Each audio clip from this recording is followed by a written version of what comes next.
นะโมตัสสะภะคะวะโตอะระหะโตสัมมา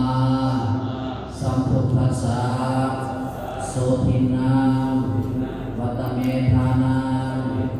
ทานังเนปาริสุทธังอาสาวะกัญญาวะหังโหตุอนันตเตกะเล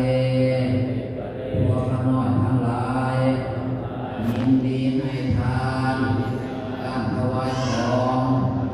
ขอให้ยกสำเร็จสิ้นไปแห่งอาสวะสิ้นกองกิเลสแห่งกำหลอกสันดานขอจงถึงซึ่งพระนิพพานในอนาคตการเรื่องหน้าเถิดอิมานิมายังพันเตอินดาภัตตานิภัตตานิสัพปริวารานิภิกขุสังฆัสสะ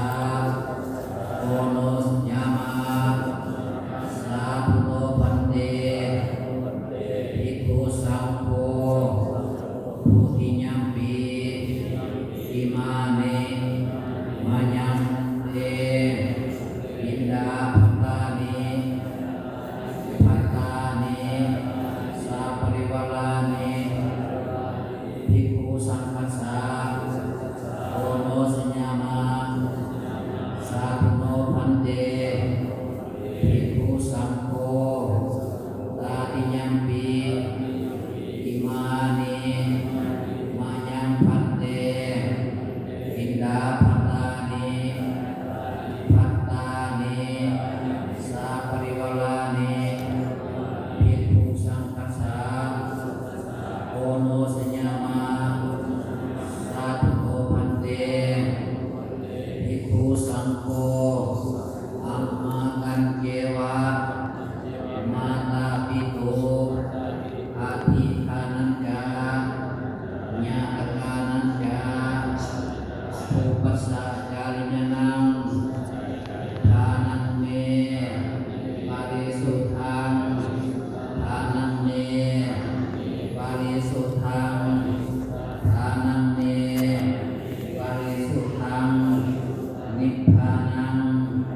ปรมังสุขังนิพพานาปัจโยโหตุอาจารย์ทรงเจริญพวกข้าน้อยทั้งหลายขอน้อมถวายซึ่งขอบิณฑบาตพร้อมภัตตาหารทั้งเครื่องบริวารทั้งหลายเหล่านี้ถวายแก่พระสงฆ์ขอพระสงฆ์ยกหาเครื่องบริวารทั้งหลายเพื่ออุทิศส่งบุญไปหาท่านคุณบิดามารดาปัญญาตายายเจ้าพินเจ้าทานเจ้ากรรมนายเวรสรรพสัตว์ทั้งหลายทั้งปวงขอให้มีส่วนใดขอจงมารับเอาส่วนบุญกุศลผลบุญเหล่านี้ขอให้มอบให้ถึงถ้าได้ทำแล้วจงเป็นดีทั้งสุขสิ้นบุญสมบัติสวรรค์สมบัติพระนิพพานสมบัติมันแน่นอกเถิดสาธุสาธุสาธุ